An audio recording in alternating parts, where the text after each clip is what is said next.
EOE here, the elder of entertainment. And what we're going to talk about is that I finally broke down, people. I finally saw Dune Part 1 and Part 2, especially Part 2. I saw Part 1, years ago in that sort of situation, but now I have thoughts. You saw the title.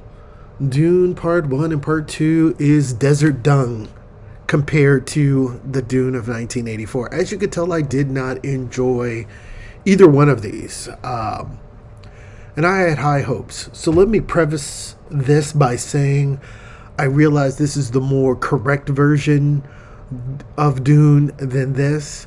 My personal experience with Dune is that I tried to read it back in the 80s, kind of around the same time that this one came out in 84, probably even after.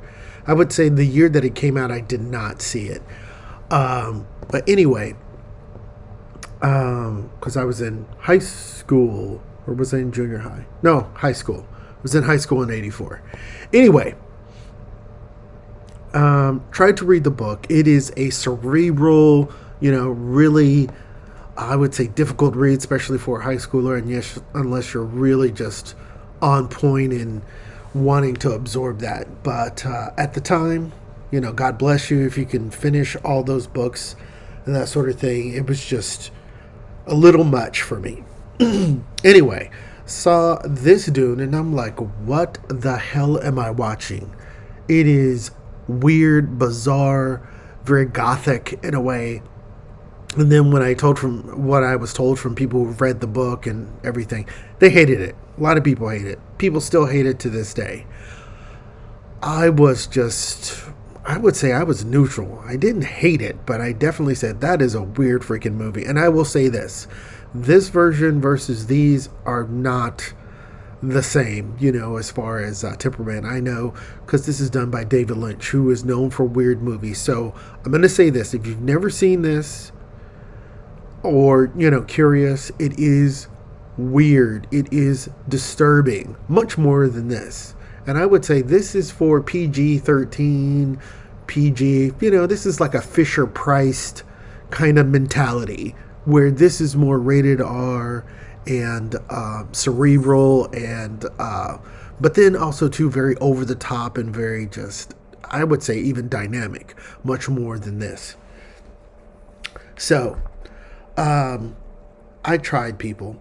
I really did try. I find this movie to be dismal and drab, but not in a good way, like the 1984 version. If you like a soulless, self-indulgent, pseudo-scientific, religious tale that moves at a snail's pace, then this is the movie series for you. They're both as dry as the desert as its personality. So if you kind of have that kind of personality, you will love this. That probably explains a lot of differences in people today. Maybe because it's lacking emotion that people can relate to it. People are always on their screens and stuff like that. So maybe there's some generational things that are different. Okay. Because I'm Gen X. So maybe that's the difference. We like all of that emotionality and, feelings, and other things, like human connection versus like a bunch of mannequins just being sock puppets, which I find this to be. All right. So this is Screen Rant. This is 12 big differences between the movies. I'm going to go through this as fast as possible because I have thoughts afterwards. I mean, strap in. Let's go. If you have another viewpoint on this, let me know in the comments below. But first of all, the Baron Harkonnen's look and demeanor. Now, I know it's pronounced Harkonnen, but I don't see a D there. Are we doing the whole thing with like Knife and Gnat where we don't pronounce or add letters or whatever? But anyway, my Dune calls it Harkonnen, and Harkonnen versus Harkonnen. I will say this.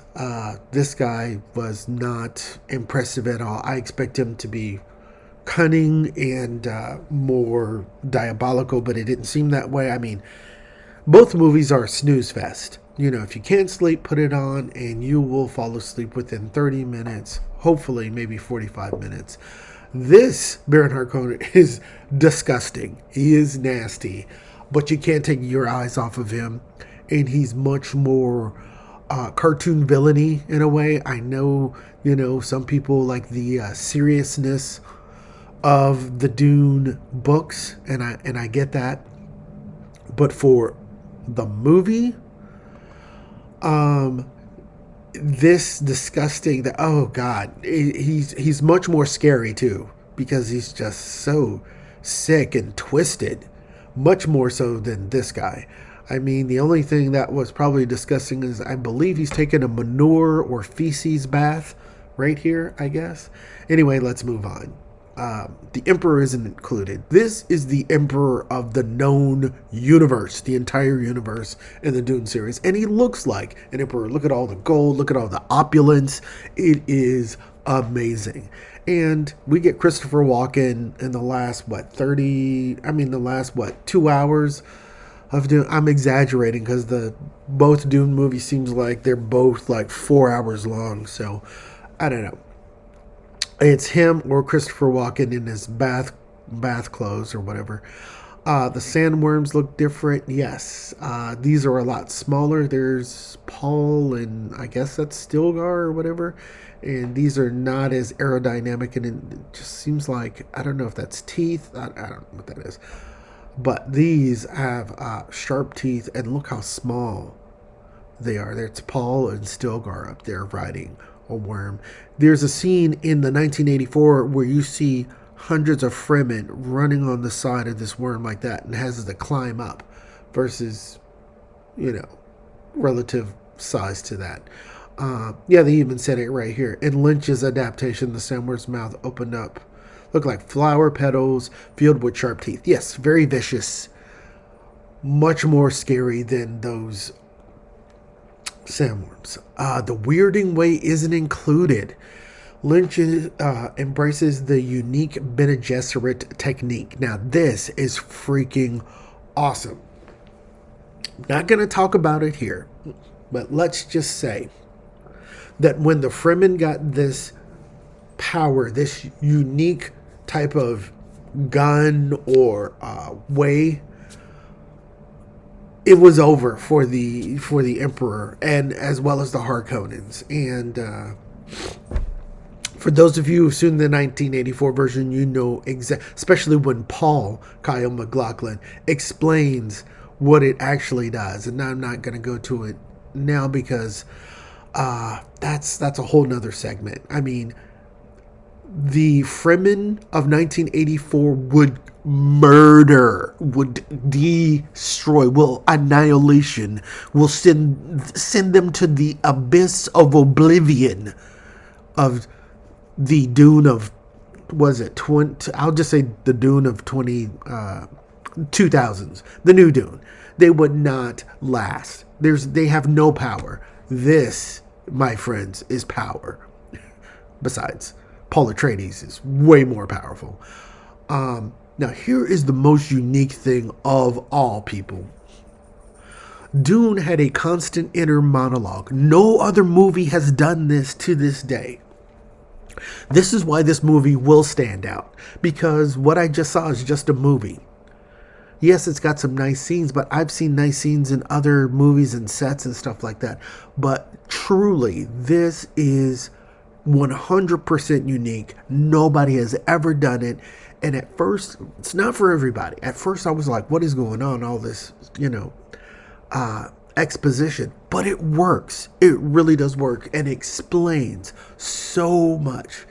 You get to see how people's thought processes are, and you wonder if it's going to come to pass, and you really even get information on the world building of Dune, unlike the new version where they just talk like sock puppets and they're just terrible,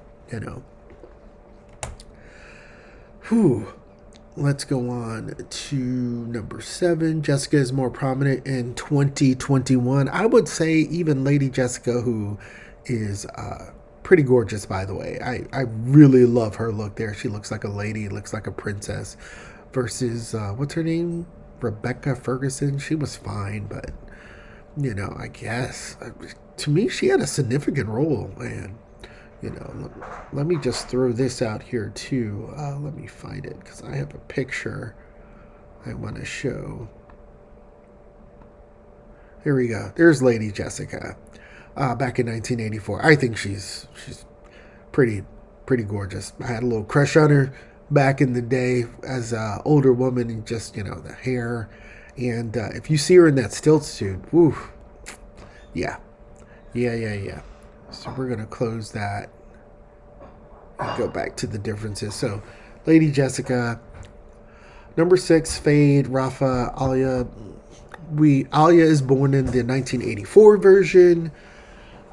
People are probably going to like Fade from the new version because he's psychotic. And let's be real, people like psychos, so I understand that. Let us move on. Longer version, yes, because they have more money and people are, put much more money behind the director for the first one, where this was a commercial failure and became, as it says here, a cult classic, which it is. Dune, the first one, is one of those movies where you watch it and go, what the hell did I just watch? And as you see it, you may, at the end of the year, watch it again and get a little bit more about it. And as you watch it over and over again, over time, things start to gel and it just becomes way more unique. The Spacing Guild, the Guild Navigators, are not included in the new version. And this is huge because they are the ones for space travel. If you've just seen the new ones, you have no idea what the spice does other than it's from the worm. But the Spacing Guild, get this, these guys are able to fold space and time to move spaceships with the spice almost instantaneously. So from one part of the universe to another, you can travel in about 5 to 10 minutes. Literally, it's that fast. Faster than any air travel, or space travel, other than literally teleportation. But yeah, you would get in a spaceship and like 5 to 10 minutes, you will be somewhere else. So it makes space travel pretty much instantaneous, and whoever controls the space controls the universe. See, that's from 1984. The visuals, oh man, let's talk about this. The 1984 version is just filled with opulence and details. Look, this is the Emperor of the known universe. Look at the detail, look at the gold, look at the throne, and then you see the new ones, which are like just empty and just like sterile. I can't. It's boring. There were a couple of scenes, and I'm talking about like the interiors, the exteriors, pretty good, but yeah, the visuals for the 1984 version is just superior in every way. And then of course we have the diversity of cast, which is part of the new wave where they change a white man to a black woman who's probably gay or whatever. No, is it the Chinese guy that they added who's gay, who also speaks, let me go to the next one, which is the number 1. They use different languages in there. Like they had the Chinese guy, of course, speaking Mandarin to Paul and Jessica, and then they had somebody else speaking, I believe, a language that was from Native Americans or something like that. Now, I want all the purists out there who love Dune to let me know, was there Mandarin language in the books of Frank Herbert's Dune? Because the 1984 version gets so much hate.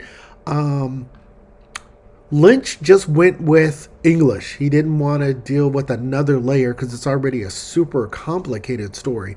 So he just went with English and not adding in all of these other languages. I believe there's like 4 or 5 different kind of dialects or something. And I like, of course, they made the Chinese guy, or he's Taiwanese, speaking Mandarin. And then, like, changing characters once again from white to some other ethnicity, so forth and so on. So, I'm going to play some trailers here. Kind of have it a little low. Have it play. When you see sand, imagine water. I'll turn it up a little You dive bit. in. You can't reach the bottom. You can kind of hear it a little bit. But I I did go into it open-minded because from what I heard from all the purists and all the influential people who are Dune experts, this was going to be the more authentic version. So I'm going to tell you my issues with 1 and 2. Oh, one thing I definitely despise is this right here. That The end song of House of Atreides. or whatever. Oh, My father didn't believe in revenge. there's no other music. Always has to What if keep Paul doing Atreides that. were still alive? But anyway, my issues. Emotionless acting like mannequins. I feel no connection at all, you know. I would say that the terrible Walmart clothing style, you know, it looks cheap. It's horrible. I mean, look at this. It's just, I'll explain in some stills later, but I was not impressed with the clothing and the style of this. This is supposed to be far, far flung into the future, and their clothing was just so cheap and so pathetic. Let's talk about the lack of knowledge. There's a lack of knowledge here. Like, do you guys even know what a mentat is? No, you don't. You know, I could explain it better than you. If you only seen these two, I know exactly what a mentat does and what they're capable of. The Spacing Guild, which we've talked about earlier, they don't even bring them up or exactly what they do. You probably guys don't even know why robots don't exist, or AI, or anything like that, do you? Because this is far, far, far into the future. The year is, what, 10,001, what is it? We gave them 10,001? I can't even remember something like that. It's in the intro. But anyway, you guys don't even know why robots don't exist. The spice is never fully explained to you. Do you know that it can extend life and consciousness and all these other things? Also, the battles. The battles for Dune they lack impact. They're not iconic. Instead, it's just typical, subpar, forgettable violence. The exterior shots are fine. There are certain scenes that do look pretty cool, but overall, the violence is forgettable because there's no powers. There are no other things that make it stand out. So for me, it's very uninspired. And as you see here, they have rocket launchers like from the 20th century. The 1984 version has nothing so primitive and nothing so basic as a rocket launcher. I'm fighting for him. I'm fighting for our people. Maybe at least for the Fremen, I'll say it that way. What other issues? The rebellion doesn't seem possible, or Paul's ascension to leader. You know, I know he's like a 15-year-old kid with a 14-year-old bride or whatever, but his charisma is not there at all. The Fremen are like savages. I hate them. I would never want to be a part of their culture, man. They seem so barbaric, so backwards, and I know it's swept up in religious fervor, but overall, I was rooting for their downfall. I just hate their society. They're like, in the 1984 version, I thought they were pretty cool, you know, cool enough, but geez, man, these guys are savages, and I mean that in a more like caveman way, not in a more educated way. Their ways are just, yeah. And I know somebody will explain, oh, they're from the desert planet, what do you expect or whatever, but yeah, Dune must be done. So yeah, that's my issues. I will say this: the 1984 version is much more memorable, much more unique, much more weird, and it has quotes that will last repeat viewings more so than this. It will. If you're going to talk about repeat viewings, most people will not even watch the first one. They will watch the second one because it's a snooze fest. It is as boring and it is as drab and drawn out as I've said before. And I want to say this about the Dune 2 and Dune 1 and 2 is that you've been brainwashed by the director and by popular people. They've told you that you have to like this movie. You know what I mean? And all the reviews and everybody says they love it, but we've seen this before. We have seen this before. And let me show you what I mean by that. Because there's another movie, Avatar. Remember when Avatar came out? Everybody watched it. I still believe it's in the top 15 or top 20 of all-time grossing films. But if you notice, nobody has any merchandise for it. There's no animations, no cartoons, merchandise, bags, hats, jackets, figures, video games. I believe there's one, possibly even two video games, but nobody plays it. Nobody talks about it. It does not make any social pop culture impact other than, oh, the Avatar, the blue people, whatever. That's a false positive. That's where Dune Part 1 and Part 2, which I'm going to call the new Dune, that's where the new Dune is going to lie, where it's going to get all this praise and it's going to make money, but overall it is a false positive. It is forgettable. It's just a movie, while the 1984 version is actually impactful. It is weird enough and it stands out way more than Part 1 and Part 2. It's just like this guy right here, Eminem, right? This cross-dressing, people consider the greatest of all time rap god. I mean, he's not mine. I mean, any rapper that dresses up like a female in a tux, I mean, I don't know. He sounds like Porky the Pig to me. Yeah, he's good at wordplay and things like that. But here's the thing with Eminem. He has great success whenever he releases something, but over the decades, over the years, I don't hear him playing at any weddings, any clubs, any bars, or any parties.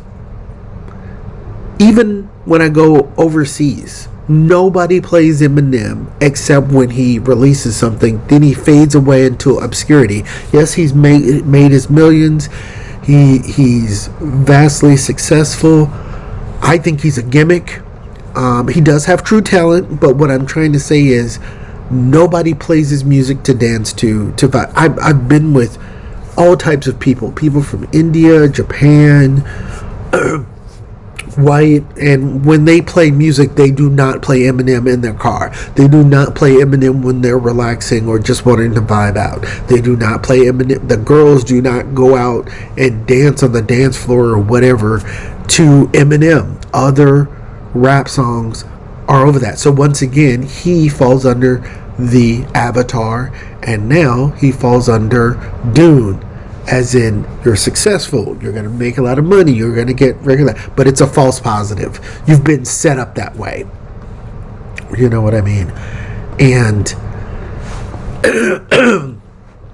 you people who praise this movie, I mean, here's another thing. The movie is basic. I guess that's probably why a lot of people like it. This is much more weird and intellectual. I get it. But look at this. What is he wearing here? A messenger bag from Skechers. He looks like a skater boy. He has no charisma whatsoever. There's Lady Jessica. Much more of a lady. Much more commanding. Much more in line with a lady of the court kind of situation here. There we go. And look at this. This is supposed to be sci-fi. And they have like workman gloves from like Home Depot. They're wearing tennis shoes. And this is supposed to be the de facto, you know what I mean, Dune and that sort of thing. I hate it. Oh, don't forget that, where is it? You know, Paul Atreides was a Power Ranger. Go Power Rangers. Yeah, this he had this golden suit. Once again, where did this come from? Just magically he has a golden suit, Power Ranger suit. Yeah, and the Fremen, I hated them. I really did not like. You know, now that I know this is more accurate, I have zero interest in Dune. In fact, this has pushed me away from Dune as far as the real version. I will be happy living in my bubble of the travesty, I guess, the one that's hated. I guess this is more like Middle Eastern culture, which I don't really have a big reference for. This looks like Jesus Jerusalem kind of thing, you know, maybe it's an allegory for that, and so maybe that's why that's not my thing.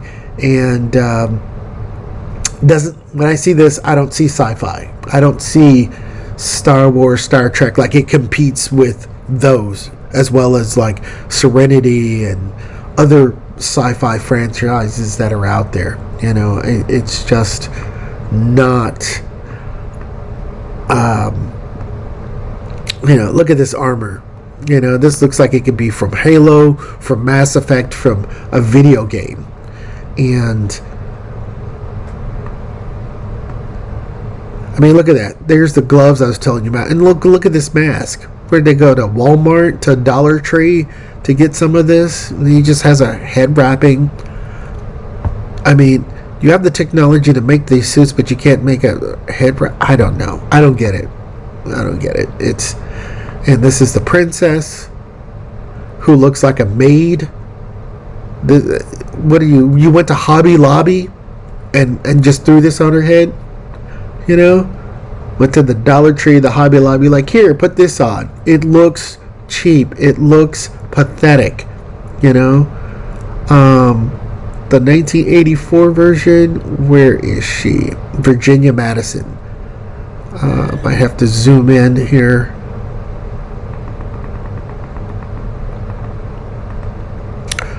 That's what a princess looks like of the entire universe. That's the thing. And Virginia Madison is a good actress. You can find other movies she's been in. This is one of her first big budget movies, and she does that intro, and that intro still gives me chills to this day. Look at the sets. Look at this. There she is there. There's the Bene Gesserit. The Bene Gesserit are better. So forth and so on, people. So let me round this out by saying that on a scale of 1 to 10, I will give the new Dune a 4. 4. Like, you can watch it. It's watchable. But for me, there's no way that it beats the Dune Lynch version. And I'm going to... What I noticed in looking up material for classic Dune, you know, the Lynch version, I'll just call it that it's getting harder and harder to, you know, get images. They're trying to erase it. You know, you get this instead. You know, all of this drab, boring, lifeless, you know, characters. But instead, you know, here, opulence, crazy acting, weird. This is much more memorable, and I will be a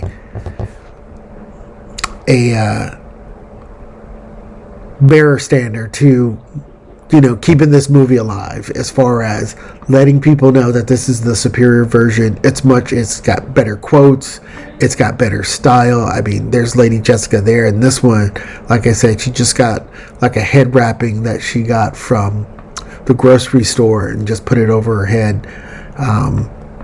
Look at this bulky armor. Once again, are you in a video game? Are you... I don't know. These designs are just horrible and cheap looking. So to me, there's no contest between the two. Yes, this is dated. Maybe you don't like the acting because it's so over the top, but I think it's much more unique than this, because this is totally forgettable and totally. It's kind of like right now when people feel disconnected and unemotional. So maybe that's why people like this call this a awe-inspiring masterpiece of desert dung, while Dune is an over-the-top experience of gothic and violence and weirdness that you have never seen before, including things that the newer version just simply does not do and simply just does not have. So anyway, I'm going to wrap it up right there. Thanks for checking this out. I know it was quite long. This is EOE, the elder of entertainment.